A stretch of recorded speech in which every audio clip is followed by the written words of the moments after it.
Andhra Pradesh police constable notification పూర్తి చేయడానికి మన ప్రభుత్వం ముందు ఉన్నటువంటి 3 మార్గాలేంటి? ఈ మార్గాల ద్వారా ఒకవేళ నోటిఫికేషన్ కంప్లీట్ చేయడానికి ప్రభుత్వం కనుక ముందడుగు వేస్తే నష్టపోయేటువంటి అభ్యర్థులు ఎవరు, లాభపడేటువంటి అభ్యర్థులు ఎవరు? ఈ విషయాలన్నింటి కూడా ఈ యొక్క వీడియోలో మనం తెలుసుకుందాం. వీడియో పూర్తిగా ఇన్ఫర్మేటివ్గా ఉంటుంది. దయచేసి వీడియోను ఆఖరి వరకు చూడండి. వీడియో కనుక నచ్చితే లైక్ చేయండి, షేర్ చేయండి, మన యొక్క ఛానల్ను సబ్స్క్రైబ్ చేసుకోండి.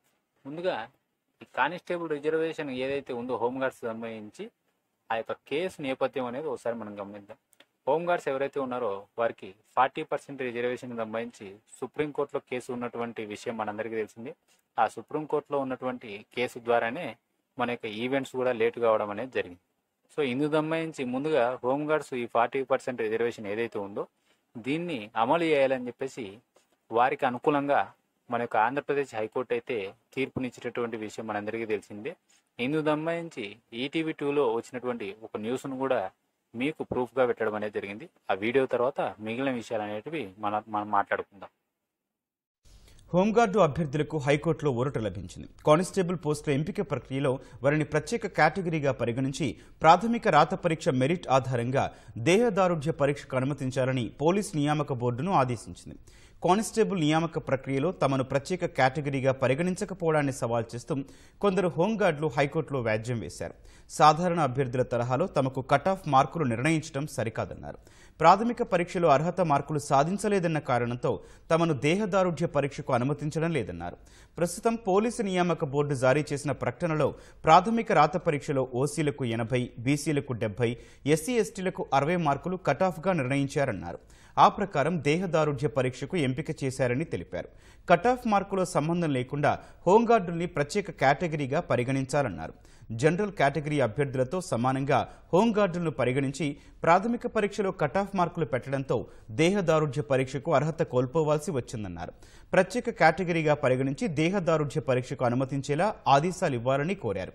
దీనిపై సానుకూలంగా స్పందించిన న్యాయమూర్తి హోంగార్డులను ప్రత్యేక కేటగిరీగా పరిగణించాలని, కటాఫ్తో సంబంధం లేకుండా అభ్యర్థుల ప్రాథమిక రాత పరీక్షలో మెరిట్ ఆధారంగా పిటిషనర్లను దేహదారుఢ్య పరీక్షకు అనుమతించాలని ఆదేశించారు. హైకోర్టులో హోంగార్డ్స్కు తీర్పు అనుకూలంగా రావడంతో జనరల్ అభ్యర్థులు పూర్తిగా నష్టపోతారు అని గుర్తించినటువంటి మన రాష్ట్ర ప్రభుత్వం అభ్యర్థుల తరపున సుప్రీంకోర్టులో కేసును వేసిన విషయం మనకందరికీ తెలిసిందే. కేసు అనుకూలంగా వేసినప్పటికీ కూడా జరిగిన 4 హీరింగ్లలో ఒక్కసారి కూడా మన గవర్నమెంట్ లాయర్ గారు ఎవరైతే ఉన్నారో వారు అటెండ్ కాలేదు. దీంతో ఈ కేసు నెక్స్ట్ హీరింగ్ డేట్ తెలియని పరిస్థితి కూడా ఏర్పడింది.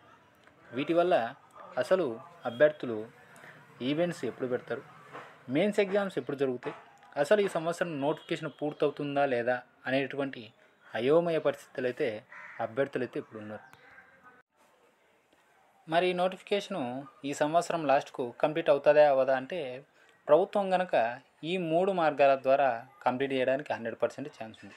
వాటిలో మొదటిగా కనుక చూసుకుంటే కేసు విత్డ్రా, కేసును వెనక్కి తీసుకోవడం. ఏదైతే అభ్యర్థుల తరపున సుప్రీంకోర్టులో కేసు వేసిందో ప్రభుత్వం ఆ కేసును వెనక్కి తీసుకోవడం ద్వారా ఈ నోటిఫికేషన్ అయితే ముందుకు నడిపించవచ్చు. కానీ హోంగార్డ్స్కు కేటాయించినటువంటి మొత్తం 40% రిజర్వేషన్ కింద దాదాపుగా 1168 పోస్టులు అనేవి రావడం అనేది జరుగుతుంది. అందులో కేవలం 500 మంది మాత్రమే హోంగార్డ్స్ ఉన్నారు కాబట్టి ఈ 500 మంది మాత్రమే రిక్రూట్ కాబడతారు. మిగిలిన పోస్టులు ఏవైతే ఉన్నాయో వాటిని జనరల్ కేటగిరీలో కలపకుండా బ్యాక్లాగ్లోకి తీసుకోవడం అనేది జరుగుతుంది. సో పోస్టులు లాస్ అయినా పర్లేదు, మాకు ఈ నోటిఫికేషన్ ఈ సంవత్సరం కంప్లీట్ కావాలా అని చెప్పేసి అభ్యర్థులు కనుక పట్టుబడితే గవర్నమెంటు ఈ మార్గం ద్వారా ఈ సంవత్సరం ఆఖరు లోపల ఈ నోటిఫికేషన్ కంప్లీట్ చేయడానికి 100% ఛాన్స్ ఉంది.